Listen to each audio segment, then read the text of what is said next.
Welcome to the 211th episode of the Jami Dulaney Plant-Based Wellness Podcast. My name is Jami Dulaney, and I'm your host. I'm a plant-based cardiologist and endurance athlete living in Southwest Florida. Welcome, welcome, welcome. And today, not only do I have my favorite registered dietitian and daughter, Addie Dulaney, but I have the Diva, Alfreda Dulaney, my mother and Noonie. Say hello. Hello, everybody. And hello, Addie. Hi. This is the first time the three of us have been on a podcast together. It could get crazy, folks. It could get crazy. And we actually have Vinny joining us, too, so he might want to say a few words. So we're here today to launch the cookbook. And the name of the cookbook is 3 Generations of Cooking with the Doctor, the Dietitian, and the Diva, your plant-based wellness cookbook, straight from the Dulaney household. Yes, and it has been a labor of love, and it took a lot longer than we thought. Yes, so but it's here. It's here, and if you take the nutrition class in our office, my mom helps out, and Addie comes in. Addie lives in Texas now, but Addie comes in and is involved in the nutrition class as well, and she does all the nutrition facts for the recipes that we use in the nutrition class. And the recipes are originated between the three of us, but a lot of them are are developed by none other than, in class we call her the little Vanna because she's like Vanna White in assisting. But for the cookbook, we've decided to call her the Diva because she is in charge of all things cooking. She was the first Dulaney woman of these generations to man the kitchen. So. And your specialty is soups, right? Yes, I love to make soups, different kinds. And she just kind of comes up with them, on her own and what she has available in the kitchen. So she's made all of her other soups plant-based and then come up with some on her own. And she is queen of throwing just things she has in the refrigerator together and creating something amazing. So she can go into a meal without even an idea and create something great, which is how a lot of these recipes have come together. So we had her write out these recipes, like, can you write these recipes? This is really good. Can you write it out? And so you would just scratch it down on a piece of paper or an envelope, and then we would try to have to figure out what was really in it. So besides soup, what do you think your favorite recipe out of the cookbook was? I think my favorite recipe was making stuffed shells and turning my Italian recipe over and into a vegan dish. And that's how it all got started with me. I didn't think it was possible, but it worked. Yeah, so we started making stuffed shells was one of our dishes that we made every Christmas Eve, and that was kind of the signature dish of people that came to our house, and everybody wanted your stuffed shells. And then when we became plant-based, then, panic set in. What will we do? And it's funny, too, now because we have this recipe, but we kind of each make our own batch now at Christmas, and we compare who wins the stuffed shell tournament. Yeah, so the basic recipe is, we all make a little different pasta sauce. Everybody has their own twist on pasta sauce, but we use no salt, and that's really what one of the things we wanted to talk about this book is that we do avoid salt, sugar, and oil. So we start with our pastas with tomatoes without any salt in them or preservative, organic tomatoes.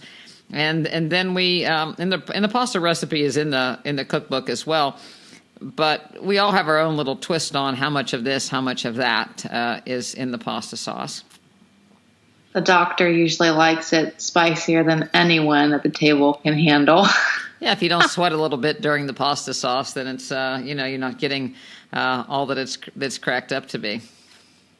Yeah. What's your favorite recipe? Mine? Yeah.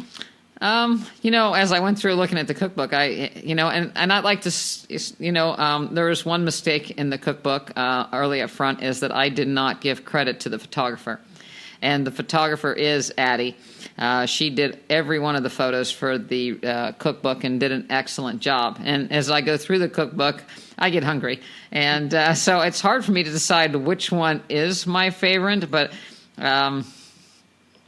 I know. I mean, I love the cowboy caviar. I love the green soup. Hey, I'm not sure which. I'm not sure. I mean, I really go through them, and even this weekend we got the proof copy of the cookbook last Friday, and you and I both went through and made recipes all weekend from the cookbook. Just happy as anything.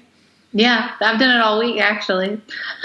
It's like, oh, what am I going to make tonight? Let me go to the cookbook.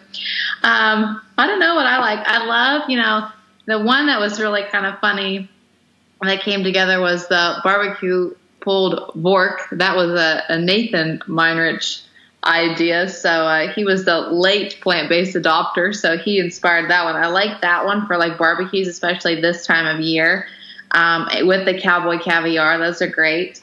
But I love the banana bread is one of my favorites as well. I mean, I'm indecisive, so I like that tofu no egg sandwich. Yeah. So that was my favorite. Yeah, so I have to take credit for that one. That was my invention, because when we were growing up, every once in a while we would have an egg sandwich, on toast. And what are you going to do? Why couldn't you just take tofu and slice it really thin and marinate it and make an egg sandwich out of it? And because a tofu really does have the texture of an egg. So there, the egg sandwich was born, the tofu egg sandwich. And I like, too, that we have a section in here for side dishes. So what's great about that is you can kind of mix and match things as you like. I mean, we have full-blown entrees, but then we have salads, we have sides, we have desserts, and nothing is crazy hard. I love to cook, but I don't own many cookbooks because most of them frustrate me because they're too complicated. So I love this because it's simple, it's easy to follow, anybody can do it. You can cook for 2, you can cook for 6 or 8, and not be too stressed out about what ingredients you need. It's all right here.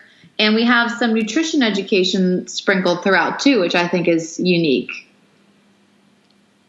Yeah, the idea is to make a cookbook, and I hate to say that we experimented on our members, but we experimented on our members as far as what they were really like. And when we do the nutrition class, the idea behind it is to present, especially our level 1 introductory to plant-based nutrition.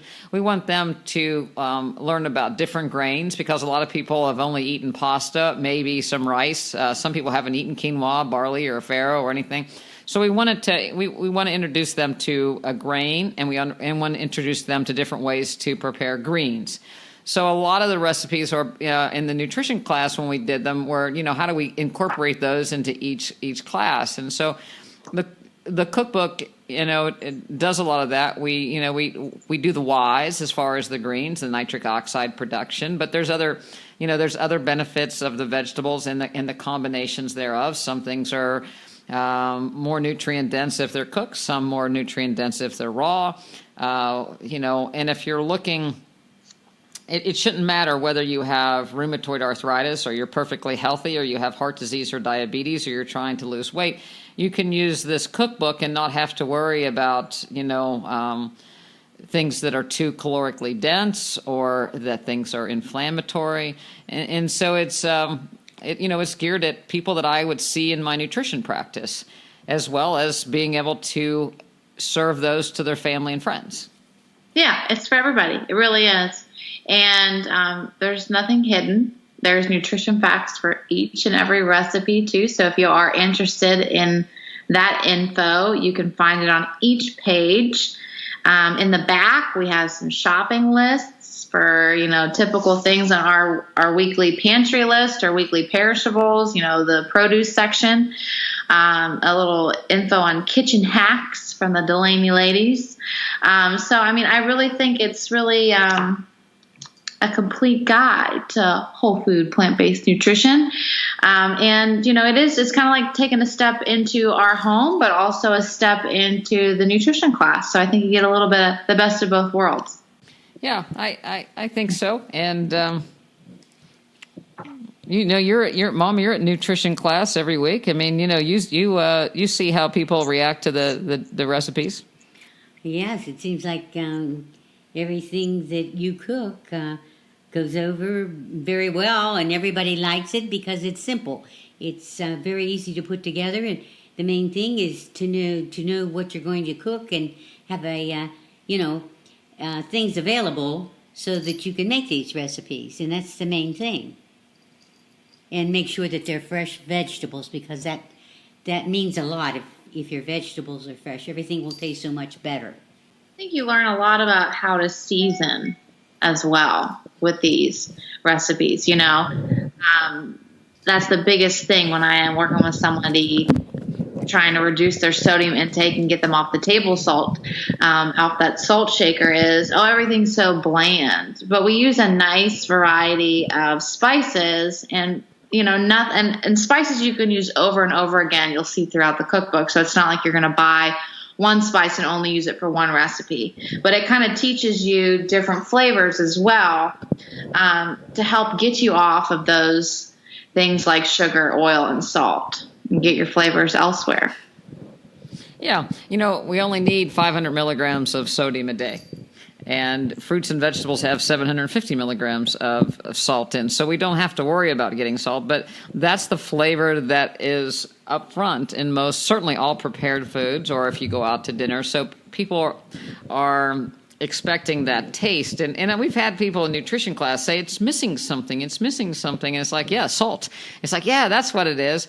But you learn to use different spices to overcome that, and it's pretty much a salt addiction. People are so used to tasting that spice first, and they don't actually even, know what some of the vegetables taste like. So by using a combination of different spices, and people are afraid to kind of experiment a little. So we kind of help people out with the spice combinations, and they get an idea, of what to do, and then they can change the recipe or add a little bit things that they like more. Like Addie says, I like things really spicy, so I'll add a little bit more hot to mine. And, in order to avoid salt with, some of the condiments that people use in some recipes, if I like hot, I use a hot pepper. So we have Thai chili peppers or poblanos or jalapenos, depending on how hot we want to make something.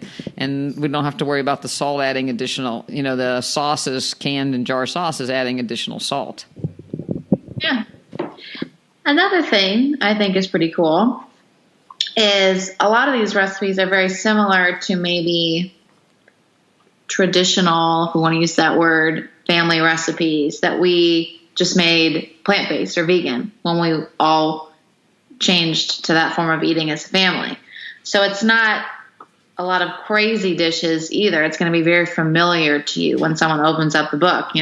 Something as simple as pasta salad or waffles, to something like we have an eggplant parm without any dairy, obviously, so very, and a lentil loaf. So familiar foods. And I think that's always my biggest suggestion for folks, because I tell people too, don't feel like you can't get this cookbook and you'll never use it if you're not plant-based. I think this is for everybody. So whether you know somebody who's plant-based and you're just looking for recipes, or just looking also for ways to maybe, slow your transition to plant-based eating, where maybe you're not 100% there, but you just want to sprinkle some of these recipes in, get some more veggies in your life.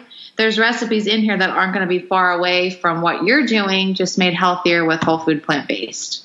Yeah, like the potato leek soup. Traditional potato soup has cream in it. You just took the cream out and, used almond milk and, the leeks and the potatoes and...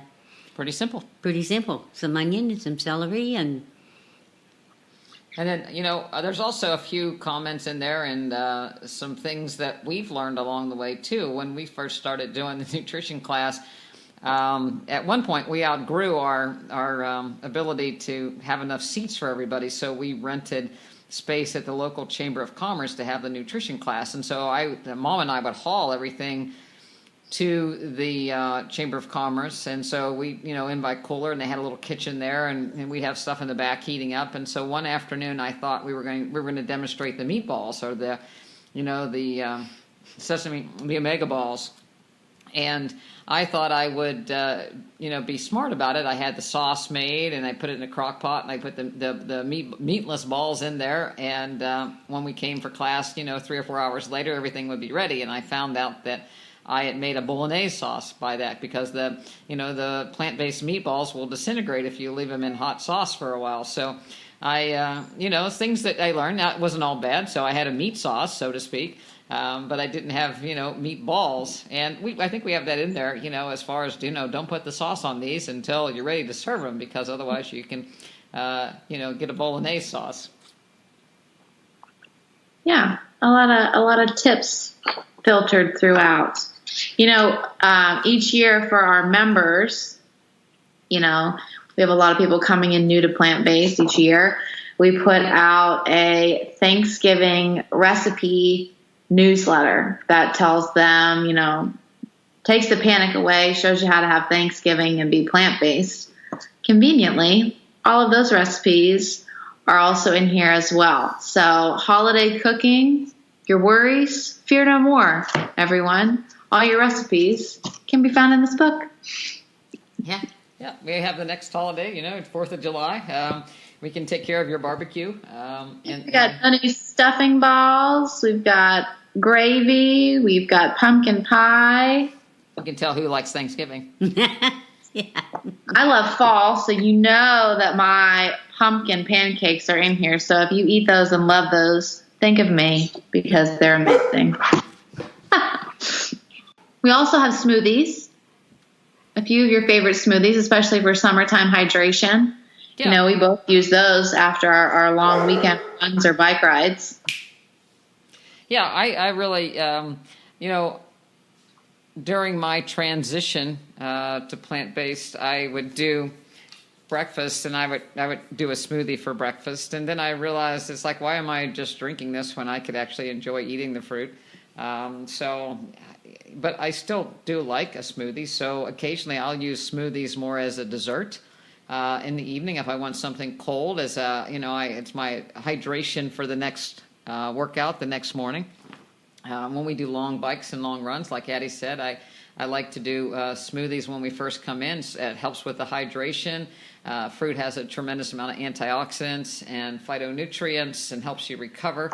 So it's good to get that going before you have the real food, which is usually just leftovers from the night before. Yeah, exactly. And there's a little bit about each of us in there so folks can get to know us. But my favorite person who's in here, hate to break it to you all, that we dedicated the book to is my namesake, my great-grandma Addie. So why don't you give them a little intro to her? Yeah, so your grandmother Addie was an Irish cook that I spent a lot of time with. My parents both worked, and so I would go there for the summers, during the day and after school. And she was a fabulous country cook. And, I think she probably coined the phrase, or you coined the phrase, by talking about her cooking, that she could make something out of nothing. But one of the things that she did, she had a garden. And so we pretty much ate out of what she grew in the garden. And I think I've said it before on other podcasts. But she made her own bread. And she made a bread that was passed down to her from her mother. And it was called salt raisin bread. And it's a thick, dense bread that doesn't use yeast. It used the starter it's kind of like a sourdough, but this starter is from potatoes. So potatoes and cornmeal, and you let that ferment overnight, and the temperature has to be right on that. It's a kind of a tricky bread, and then there's several steps and it's involved. But she would make this bread, and it was complicated enough that a lot of people didn't want to try to make it on their own. And she would occasionally give neighbors in this small town the starter to use to make their own. But for the most part, people just wanted to come and get the loaves from her. So they would actually come and I remember vividly, she made salt raisin bread on Thursdays. And the kitchen table would be full of salt raisin bread. She would buy flour by the 25 pounds, and she would make this salt raisin bread, and the neighbors would come and, I think they gave her a quarter a loaf, to pay her first so she could reap the money that she spent on flour. And so they would buy this bread because nobody could really figure out how to get all the steps and to get it to turn out. And I just remember growing up, and that bread toasted it's a very dense, heavy bread, and when it's toasted, it's just like nothing else. You say it's kind of like cake, but it really is. It just has a taste like nothing else. There's a little bit of fermentation taste to it, but then it's a hint of sweetness, but not too much. Yeah, not too much. And, one of the favorite things when I was growing up, she would put green beans and the broth from the beans over top of that bread as a lunch. And, of course, we would do it toasted for breakfast. But that was always around. And when she always used it in dressing. And when she made her dressing, yeah. So to make stuffing, and in dress, she would use that bread, and it just was such a familiar. When she passed, the bread was gone, and I kind of vowed that I never wanted to taste it again. And you are the one that came up. There's somebody. Where was that? You found a cookbook. No, my friend that I played golf with had her daughter marry this country lady. And I told her that I was trying to learn how to make this bread, and she got the recipe for me, and it all started there. And then I failed so many times because it's very tedious, and you have to do everything exactly right, and to get it to ferment. And after that, once that happens, then. But I always said it's like playing around the golf. You have to stay with it. You cannot leave it. Yeah, it takes a long time, and if you don't get things started at the right time, I've seen you up in the middle of the night because you don't want to let this fail. So you're dedicated to this bread until you get it, but it's so worth it. And the bread, so the recipe's in the cookbook, and we use white bread flour. We're up front with that because I wanted to keep that recipe authentic for her. When she made the bread, she used lard. Back in the day, we took that out, so there's no oil, and any oil in bread is just used as a preservative, really, if you look it up, and of course it called for some milk, and we substituted soy milk for that. So other than that, we've kept it pretty authentic, and we talked about it because I really wanted to dedicate that cookbook to her, but I wanted to put the recipe in, but I certainly wouldn't put it in if we couldn't make that recipe plant-based and without oil. And we were able to do it, and it tastes just as good. Absolutely. So we're very proud that we were able to do tribute to her with that bread recipe. And I think it's also wonderful because she was a big reason why you wanted to be a cardiologist. Absolutely. She had diabetes, and she was diagnosed with diabetes in her 50s. And again, country cook, everything, lard was around, and she was told, butter. Yeah, the butter and lard, and she was overweight, not, terribly overweight, but she was overweight. And I can remember as a kid, she took a pill for her diabetes, and she was told that and the only testing that she had done, that they would test her urine once a year, and if there wasn't any sugar in the urine, then they said everything was okay. And if she didn't eat, and her only instructions were not to eat sugar. So she wouldn't eat the pie that she put a cup of sugar in and the sugar on the outside. She would make all these desserts for everybody else, and I never saw her eat the desserts. But obviously she cooked with, everything, the oil that we know that really causes diabetes. But she took the pill and, thought that was going to be okay. And she passed from a massive heart attack at age 72.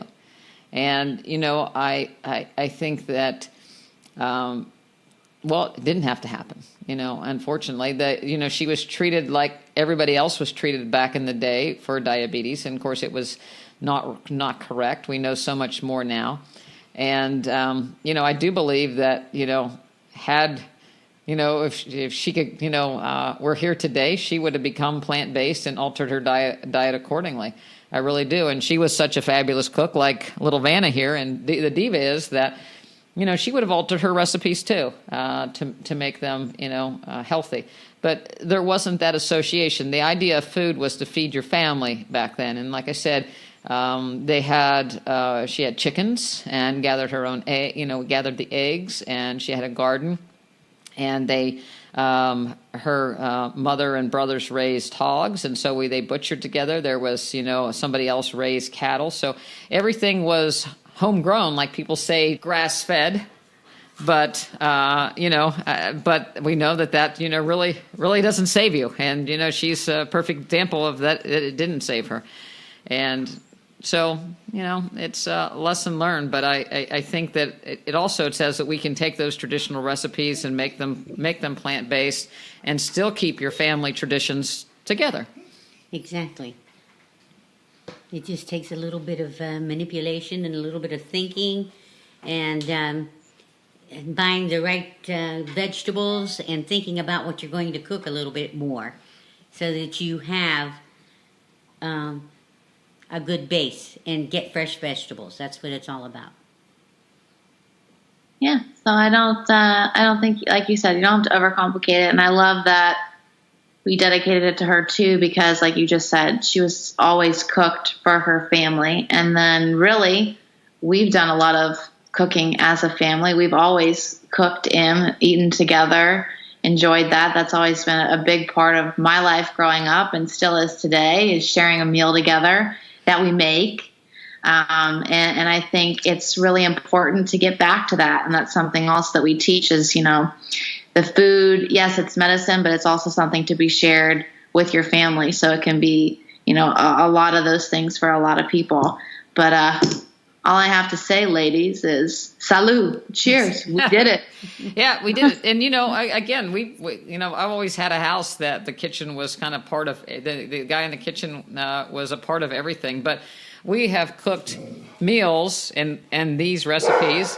We have cooked meals in tiny kitchens, in hotel rooms, in apartments, in big kitchens, little kitchens, small kitchens with other people's appliances, our appliances, and it works.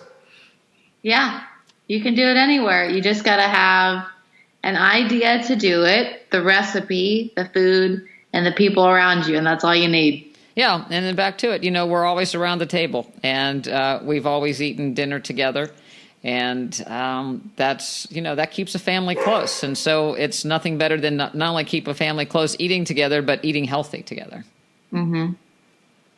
We do a lot of eating. Yeah, if you put Irish and Italians together, it's about, if you're eating, it's what are you going to eat next? And so you might as well. I tell people that I enjoy every meal. I look forward to every meal, and that I don't feel like I gave up anything because it's plant-based. It's all, I still enjoy, I haven't given up, I don't feel like I've had to change or to do anything really different as far as my enjoyment of food. It's all good. No, it's a big misconception that you have to sacrifice taste or the enjoyment of food to eat healthy food, or that it has to be expensive or it has to be complicated. And I think that's really what we wanted to do with this cookbook. So it's available on Amazon. Yes, it is. Currently, and we're going to have an ebook as well. If you're somebody that likes an ebook instead of paperback cover, one of the things that we did with the book as well is there's room in there under the recipes that you can write in some of your own preferences, whether you like something a little different, or make some notes on if you had some trouble or whatever. So there's room to write in. So that's one reason why I like a paperback book as opposed to an ebook. But, if you're traveling or whatever and you're, like I said, in somebody else's kitchen somewhere and you need a quick recipe, the ebook is a nice option to have. But they're available at Amazon, and then they'll be available here locally in Port Charlotte in the office for people to pick up a signed copy. Or if you get a copy on Amazon, you just happen to be in the neighborhood, come on in, and the little Diva has been sharpening up her Sharpie so that she can sign her name. And to all my fellow Texans, if you're in the Houston area, we'll have them here too. Yeah. So I think it'll be, really a cool thing. I was excited. It's we started to do this because we used these recipes in the nutrition class, and we were getting so many people in the class said, you all ought to write a cookbook. And that's, we thought, oh, that'll be easy. We'll just compile these recipes together and write this cookbook. And it turned out to be a lot more complicated. And, I'm the science person of the family, and Addie is the creative English literate person of the family. And the Diva here is the idea queen. But, at one point I had all these recipes and we were writing them down, and Addie was, it's like, this is a disorganized mess. We have to get this together. And so, I have to give her not only for the photography, but, she's the one that took these bunches of papers and bunches of recipes and said, we have to put this in some sort of order. So I think we have a good order, but it was a lot more complicated than we ever thought. And we thought we would have it for our conference, and then we thought we'd have it a week later. And then, but I'm very proud to be able to work with Addie and my mom to come up with something that's truly ours. Yeah, like all good things, it was well worth the wait. Yeah, we did a good job, brain. Yes, Pinky. So, and I feel so great because they took me into consideration as part of the making of this book, and it's just wonderful to work with my granddaughter and my daughter. Well, yeah, we couldn't forget the captain of the ship. We'd pay for it later. Well, and in nutrition class, so we talk about being a lighthouse, for others to see. You can tell people that they need to change and they need to be plant-based. They ought to do this for their health, and they ought to do this. But you can, Addie's young, and so you can, she doesn't have anything wrong with her. Or people say I'm too young, I don't need to change, and but she is an athlete, and she uses plant-based nutrition to help her with her recovery, as I do. But the little Diva here is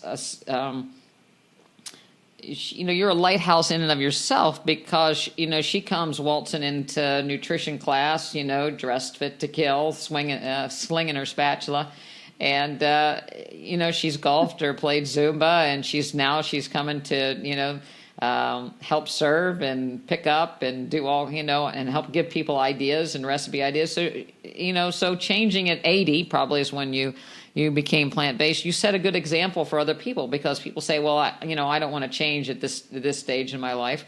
But they see how good you look and how you pop in and how much energy you have, and it's a great example for people, and they can identify with you that you've had some health issues and scares, and you've got past it, and you're doing great. So it's a